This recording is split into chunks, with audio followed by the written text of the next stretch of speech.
Quail Studios guitar. I play piano every day. You know what? Today we're going to work a little bit in music theory, and we're going to talk about scales again, because we're going to talk about triads. Triads are chords. And let's talk about these. And what are chords? Let's define chords. A chord is a combination of several, usually 3 or more tones sounded together. If they are sounded separately, like here's some tones sounded together, that's a chord. If they're sounded separately, right, that's an arpeggio. And on the guitar, this would be an arpeggio. Right, that's an A minor arpeggio. Let's see, a triad is a 3-note chord, okay? That's a C major chord. That's an A minor chord, okay? So a C major chord. Let's do that again. Right? Or A minor. Let's see, that's not all the notes. Okay, there you go. But normally, when you're playing that C major chord, you're playing those 3 notes, and then you're playing 2 other notes. Well, what are those? What are those 5 notes? Well, 2 of them are C's, 2 of them are E's, and 1 is an A. What am I saying? Is a G. C, E, G, C, E. Those are the notes. C, E, G, C, E. But how do we get chords? I just want you to know that when we have a scale, okay, and I always go back to C major because there's no sharps or flats, so it's really easy to understand. Right? Do, re, mi, fa, sol, la, ti, do. We take that note, C note, and if we play every other note in the scale, right? Every other note, C, skip over D, play E, skip over F, play G, C, E, G. That is the first note in the scale. C is the first note. C is the first chord in the scale. Okay? So, you can play that on your guitar. Oop. Just like this. Right? That's a complete C chord that you normally learn when you're learning guitar. Okay, if you go to the next note, if you play D, F, A, that's every other note in the scale, right? You get a D minor chord. Alright, I usually play it like this. Sometimes as a bar chord. If you play them in order, there's your D minor chord. The next one is E. E, G, B. Okay?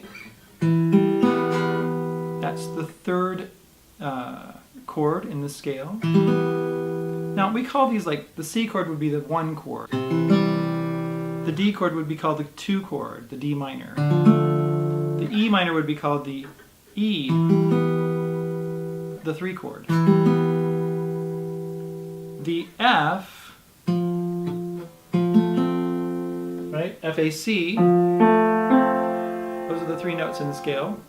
That's the 4 chord. The G is the 5 chord. Normally we play it, you know, like a G chord like that or something, or as a bar chord. You don't usually play it like this. So you got that. A minor. There we go. A, C, E. That's the 6th chord. And then we've got B, D, F, which is the B diminished chord. Let's see here, how do I play that? There we go. I don't usually play it like that, but we can play it like that. And then the next note is C again, C, E, G, okay? And those are the chords in the C major scale. Every major scale, this is really key, okay? You gotta know this. Every major scale does the same kind of thing. There's 7 different notes, 8 notes when you go from C to C, or from D to D, or from E to E, right?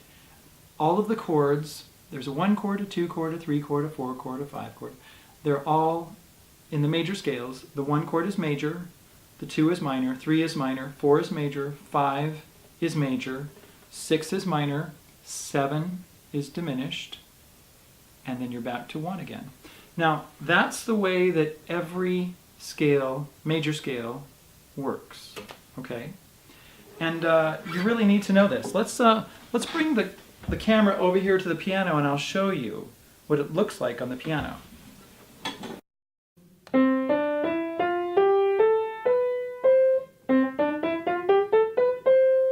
Okay, now there's your C major scale from C to C, and when we play C, E, G, just like that, that's not how I play it. I mean, I always play it like this, but if I do that, you can't see my hand, so I'm just going to come down here. See that? Every other note in the scale, like that.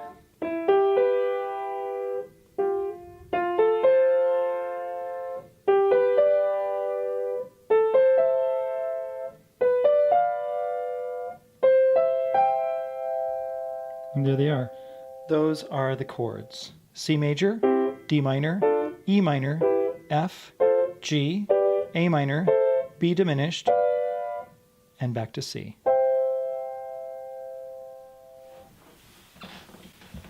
Do you know what's really important about these chords and these scales? Is that if you do the same thing on D major or E major, they will all be the same.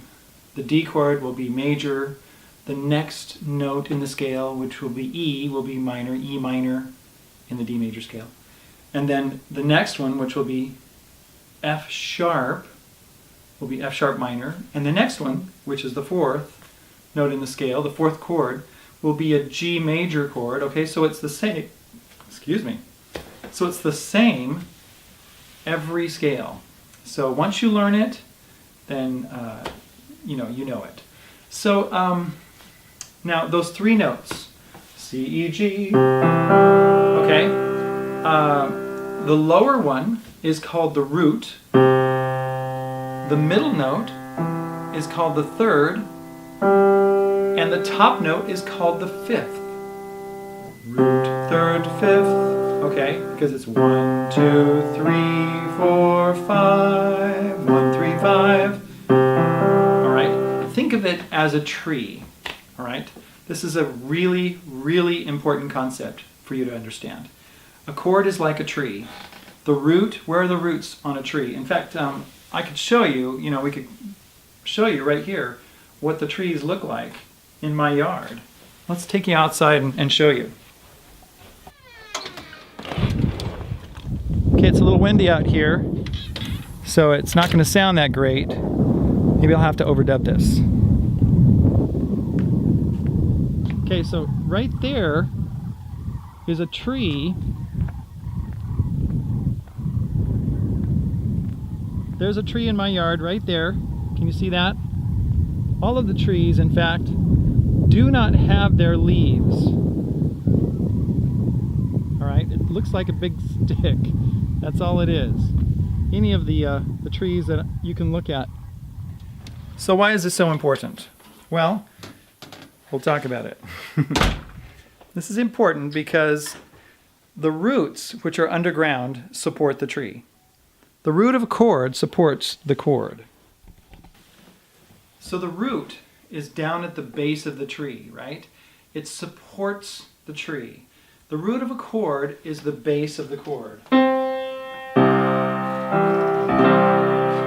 Okay, so I've got a C chord here. And that's what it sounds like if you play it on the guitar. Like that. So I'm just going to play it on the piano because it's right? Now, the C is the root. I can double the root. I can put lots of big, and it sounds really good. Now, the third, on that chord that I just played, I took out that upper third, that upper 3, the E,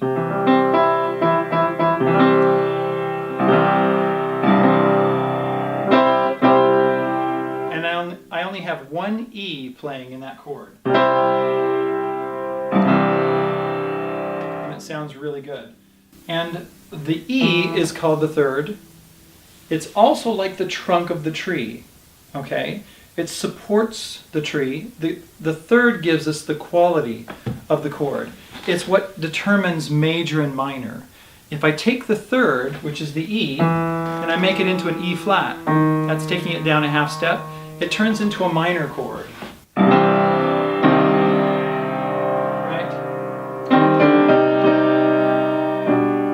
Right? It's really kind of mysterious and dark.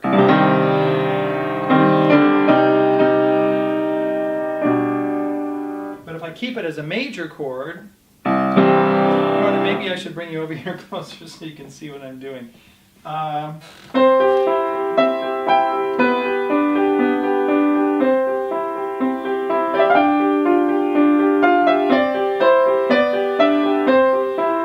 Right? A major chord is happy. It sounds like that.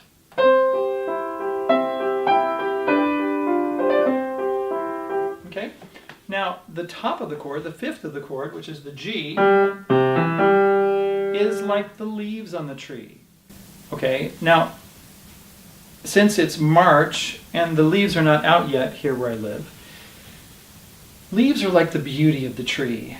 They look really pretty. I love leaves. I love green trees. Well, guess what? You can take the third off just like you can take the leaves off of a tree and it won't die. The chord will not die. There's a chord, a C chord. It's got 3 C's and it's got an E. And there's no fifth. No fifth. Sounds just great. If I put the fifth in, which is the G, I'll put 2 of them in. It fills out the chord. It adds to the beauty of the chord. It sounds beautiful. This is a very important concept for you to understand because when you are writing music, when you are playing music, and you want your chord to be balanced. You can have like 2 or 3 C's in a chord, but don't have a bunch of E's, the thirds, if it's a C chord. If you have too many E's, then it's going to start sounding like an E chord instead of a C chord. But the C's, the roots, you can have as many roots as you want. And the G, there's only one G in that chord right there. Sounds beautiful. Let's see. Here's a C chord. There's only 1/3 in that chord. That one right there. There's 3 roots, 2 fifths, 1/3. Okay? It's a good balance. That's just a regular bar chord. That's what they're designed to do. That's why they sound so good. It's because they are balanced naturally. You don't have to know how to balance them. They just are balanced.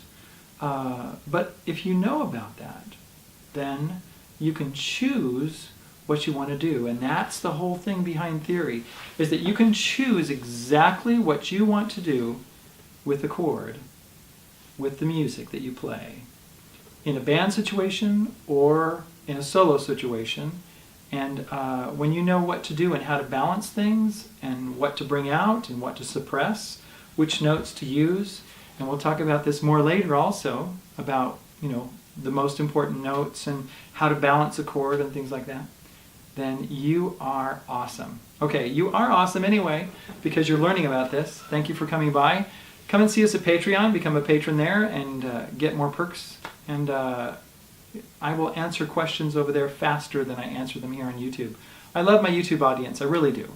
But honestly, the people that pay me more and get my attention that way get more help from me directly. I have online students, you can become one of those if you want to. I have local students. For my local students, thank you for being here. And I have internet students, and appreciate you. Thanks. Talk to you later. Bye.